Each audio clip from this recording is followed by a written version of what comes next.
Muy buenas, saludamos a la Iglesia en este día. La paz de Cristo sea sobre sus vidas. Bueno, en este día tan especial quiero también saludar a los padres. Feliz Día del Padre a todos que le ha tocado vivir esta experiencia, la paternidad. Quiera Dios que pueda pasar un buen día junto a su familia y que realmente la mano de Dios pueda estar sobre su corazón. Dios traiga consuelo sobre aquellos que quizás están pensando que no tienen su papá. El Señor le bendiga y pueda disfrutar aún del tiempo de su paternidad. En este día quisiera ministrar a la Iglesia algo muy importante que me viene preocupando y viendo un poco el desarrollo de la Iglesia o de las iglesias, motivarles a entender que Dios nos ha llamado para servirle. Y este es el sermón del día de hoy, basado en el texto bíblico de 1 Timoteo, capítulo número 1, pasaje número 12.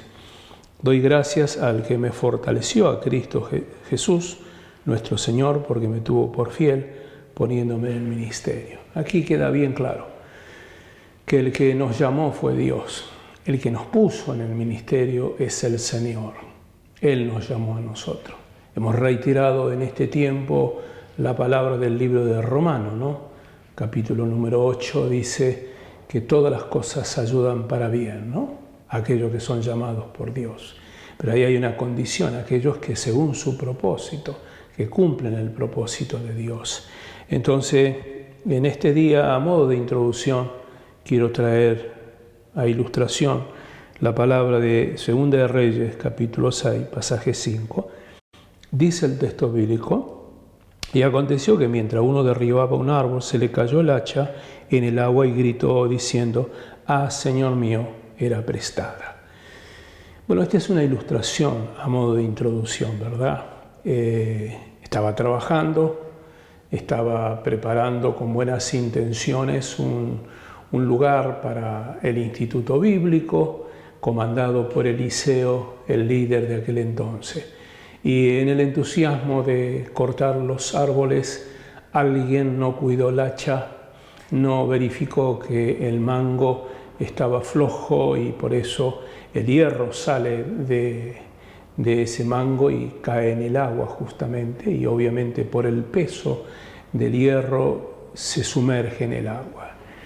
La reflexión es que el hacha era prestada, como el ministerio, como el llamado, como el hecho de servir a Dios. No solamente es un privilegio, sino Dios nos ha prestado talentos, Dios nos ha dado dones, y esto es prestado, debemos cuidarlo, porque el relato de la parábola de los talentos es que un día Jesús va a pedir cuenta a cada uno de sus hijos por lo que nos entregó. Dios te entregó un talento en la música, en la alabanza, en la prédica, en la evangelización, en la enseñanza, en el ministrar, en el administrar, cualquier sea tu función. Es algo que Dios te dio y algún día Dios te pedirá cuenta. Considerando esto y basado en el texto bíblico de 1 Timoteo y en la introducción que acabamos de dar, voy a dar 4 pensamientos. Primero de ellos, no olvidarnos que Él nos llamó con un propósito. Es decir, el llamado de Dios tiene un propósito.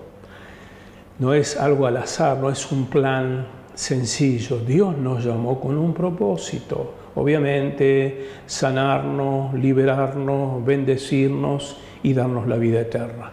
Pero hay un propósito también, un pueblo escogido. Según Pedro el apóstol dice, real sacerdocio. Y el sacerdote, que yo entienda, está para ministrar, para atender, para ayudar, para consolar. Pensando en esto de que Dios nos llamó para servir, y quiero dar una reflexión, servir y no ser servido. Este es uno de los requisitos, ¿no? Debemos servir. Mi amado, la Biblia dice en Mateo 20, 28, como el Hijo del Hombre no vino para ser servido, sino para servir, dice. El Señor vino a servir y el máximo de los ejemplos en el servicio es nuestro Señor. Y creo que este es el tiempo donde debe tomar conciencia que Dios te ha llamado para servir y no para ser servido. ¿Qué significa ser servido? Me tienen que atender, me tienen que discipular, tienen que orar por mí, me tienen que proveer. ¿Y cuándo llega el momento de dar? Oigo en este tiempo que apareció una especie de refugio espiritual para muchos, ¿no? Qué lindo la cuarentena, puedo buscar a Dios, dedico más tiempo en la oración, por favor.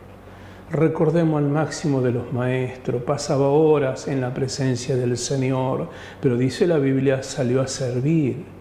Camino allí hacia Samaria, pasó por Samaria con hambre y con sed. Y dice la Biblia que le dijo a los discípulos que vayan a buscar algo que comer a la ciudad de Samaria. Ellos fueron y en el transcurso viene una mujer a sacar agua. Jesús tenía sed. Mujer, dame de beber el agua. Usted conoce la historia, el acontecimiento, lo que pasó con la samaritana. El punto es que cuando regresa los discípulos para darle de comer, él hace caso omiso a la comida y ellos pensaron, alguien le dio de comer. Y él le respondió, mi comida es que haga la voluntad del Padre, ¿no? Entonces, la Biblia dice que no puede ser mayor el discípulo que el maestro. Él vino para servir y nosotros estamos para servir también. Quiero decirle también que cuando Dios llama a Pablo, da el panorama, el plano, la cronología de la vida de Pablo, se lo dice a Ananías, ve porque instrumento útil me es este para el ministerio, instrumento. Yo le enseñaré cuánto debe padecer por amor a mi nombre, padecimiento. Dos pensamientos. Primeramente, el Señor dice, yo le enseñaré. El Señor te enseña. ¿Y cómo se aprende si no hay ejercicio en el servicio? Por el otro lado, se nos hablaba años atrás cuando asumíamos la vida cristiana, el hecho de entrar a la iglesia, se nos hablaba del costo de servir, el costo del sufrimiento, ¿no? Un poco lo que veo hoy que la gente que viene no viene con un espíritu de sacrificio, no hay un espíritu de dedicarse para servir. Creo que es una llamada de atención a la iglesia. No puedes quedarte dentro de tu casa indiferente a lo que pasa afuera. El Señor te llamó para servir, el Señor te llamó para interceder, el Señor te llamó para discipular, el Señor te llamó para poder atenuar tanta necesidad que hoy hay en la tierra y en nuestra preciosa nación argentina. Segundo pensamiento que quiero compartir basado en lo que estamos hablando, que Dios nos llamó para servir, es no olvidarnos que somos respuesta del clamor de la gente. Esto es algo que me ha golpeado mucho a mí en este tiempo porque digo, Dios nos llamó porque la gente está en aflicción. Dios le dijo al profeta Isaías en el capítulo 6 de Isaías, semejante visión, el Señor le dijo, ¿quién irá por nosotros? ¿Quién irá por nosotros? Y cuando Dios llamó a Moisés, por ejemplo, capítulo número 3 del libro de Éxodo, pasaje 6, dice, yo soy el Dios de tu padre, Dios de Abraham, Dios de Isaac, Dios de Jacob. Entonces Moisés cubrió su rostro porque tuvo miedo de mirar a Dios. Y dijo luego Jehová, bien he visto la aflicción de mi pueblo que está en Egipto y he oído, dice, su clamor a causa de sus exactores, pues he conocido sus angustias. He aquí, he descendido para librarlo de la mano de los egipcios, sacarlo de aquella tierra, a una tierra buena, ancha, tierra que fluye leche y miel, a lugares del cananeo, del eteo, del amorreo, del fereceo, del heveo, del jebuseo. El clamor, pues, de los hijos de Israel ha venido delante de mí, y también he visto la opresión de los egipcios. Ve, por tanto, ahora y te enviaré. Es decir, que la respuesta del clamor del pueblo es que Dios llamara a Moisés. Dios nos llamó a nosotros para poder servirle. Así que, mi estimado hermano y amigo, este es el desafío. No te olvides que somos la respuesta del clamor de la gente. Entonces, estamos diciendo, el pueblo clamó, Dios oyó, descendió y proveyó de un hombre llamado Moisés para poder satisfacer la necesidad de la gente. El apóstol Pablo fue movido por el Espíritu Santo por la necesidad de Macedonia, de los macedonios. La Biblia dice en Hechos 16:9, y se le mostró a Pablo una visión de noche de un varón macedonio que estaba en pie, dice, rogándole y diciendo, pasa por Macedonia. Quiere decir que Dios mueve lo que tenga que mover en respuesta de la gente. Quiere decir que lo que le estoy diciendo, en el llamado para servir, somos como iglesia la respuesta al clamor de la gente. Hoy más que nunca, la gente está en depresión, está en temor, tiene muchas cosas que a través de una palabra de aliento, a través de una oración, mi estimado, a través de los sistemas que tenemos, a través de una videollamada, podemos consolar a muchas personas, que para eso Dios nos llamó. No me venga con que usted está en un limbo solamente orando y pasando sus tiempos escuchando música y recreándose con su familia. Cuidado, porque Dios te dio un motivo. Y la Biblia dice que el Evangelio, de hecho, fue fundado con este propósito. El Señor Jesucristo le dice a Pedro en Mateo capítulo 16, pasaje 18, y yo también te digo que tú eres Pedro, que dice el texto bíblico, y sobre esta roca edificaré mi iglesia, y las puertas del Hades no prevalecerán contra ella, contra la iglesia. La iglesia tiene que saber que Dios ha convocado al pueblo con un propósito. No se olvide nunca, mi estimado, del libro de Romanos, nos habla del olivo real y el olivo silvestre. El olivo real es Israel. Israel se negó a pregonar la palabra, se negó a aceptar al Señor. San Juan capítulo 1 dice, a los suyos vino y los suyos le rechazaron. Entonces, mi estimado, el Evangelio ahora fue entregado a los gentiles. Nosotros, el olivo real fue cortado y se injertó el olivo silvestre porque aceptamos el mensaje del Señor. Que no nos pase lo mismo, mi estimado. La Biblia dice en el libro de de Apocalipsis, hablando a la iglesia de Éfeso, le dice, tengo contra ti que has perdido tu primer amor, arrepiéntete. Yo creo que hay momentos que uno tiene que tomar conciencia para qué Dios nos llamó. Lo tercero que quiero hablarte en este día a través de este sermón, no te olvides que todo lo que puedas hacer es para la gloria de Dios. Esto es algo que tenemos que entenderlo. Nada es nuestro, la salvación no es nuestra, el convencer de pecado a la gente no es nuestro, la palabra no es nuestra.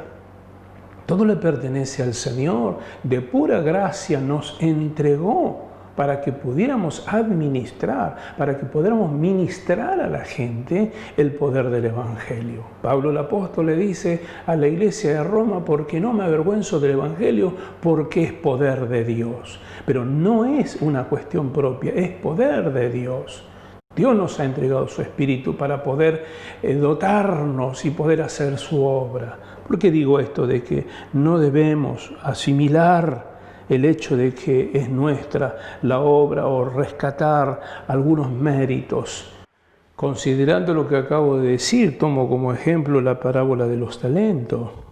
Fueron llamados para trabajar en la viña, fueron a un acuerdo entre el propietario y el trabajador, y al fin del día, cuando llega la paga, hay un reclamo. Ahí nos damos cuenta que queremos poseer algo que no nos corresponde. Fuimos invitados a trabajar, se nos ofreció un trato y basado en eso no podemos después exigir a Dios. Entonces ahí entiendo que a veces el obrero se olvida de que fue lavado con la sangre de Jesucristo, sus pecados fueron perdonados y Dios le honró con el privilegio de servirle. Entonces debo tomar la palabra del Señor basado en Lucas capítulo 17. Dice el texto bíblico a partir del 7, ¿quién de vosotros teniendo un siervo que ara, apacienta el ganado y al volver el del campo le dice, pasa y siéntate en la mesa? Es una pregunta que Jesús dice. No le dice más bien, prepárame la cena, cíñete, sírveme hasta que haya comido y bebido. Y después de esto come y bebe. Y mire la reflexión tan fuerte de parte del Señor. ¿Acaso da gracias al siervo por lo que hizo, por lo que le había mandado? Pienso que no, dice el Señor. Y la reflexión de Cristo es así también vosotros, cuando hayáis hecho esto, todo lo que os he ordenado, decid, siervo inútil somos. Es una realidad, pero noto que la gente se apodera de un privilegio que se le ha dado. Mi estimado hombre y mujer de Dios, la Biblia dice que la gloria del hombre es como la hierba, sale el sol y se seca. Entonces quiero concluir en este día para desafiar a la iglesia, a los obreros, a los que están allí en el limbo, buscando, orando. Hay que bajar del monte para entrar hacia abajo. Jesús estaba en el monte de la transfiguración con Pedro, con Juan y Jacobo, pero tuvieron que bajar del monte. Y ni bien se bajaron del monte, se encontraron con una escena, un chico endemoniado, lunático, con serios problemas. Esa es la realidad, mi estimado. Hay que bajar del monte y entrar a donde la gente necesita. Para eso Dios ha llamado al hombre y a la mujer. Yo desafío a la iglesia a conectarse con la gente que necesita de Cristo, a ser parte de la ayuda comunitaria, a ministrar a la gente que necesita de Dios. Sálgase de la posición cómoda y si no, lea de vez en cuando Ageo capítulo número 1. Sin más, oramos a Dios y bendecimos a la iglesia y a los obreros en el día de hoy. Padre, bendecimos la iglesia, bendecimos los obreros, los cubrimos con tu maravilloso poder y lo desafiamos para que en este tiempo se levanten, Señor, y puedan tomar un tiempo de oración, de clamor, pero también, Señor, ser activos en la gente que lo necesita. En el nombre de Jesús. Amén. La paz de Cristo esté sobre sus vidas y nos volveremos a encontrar a través de este canal. Paz de Cristo.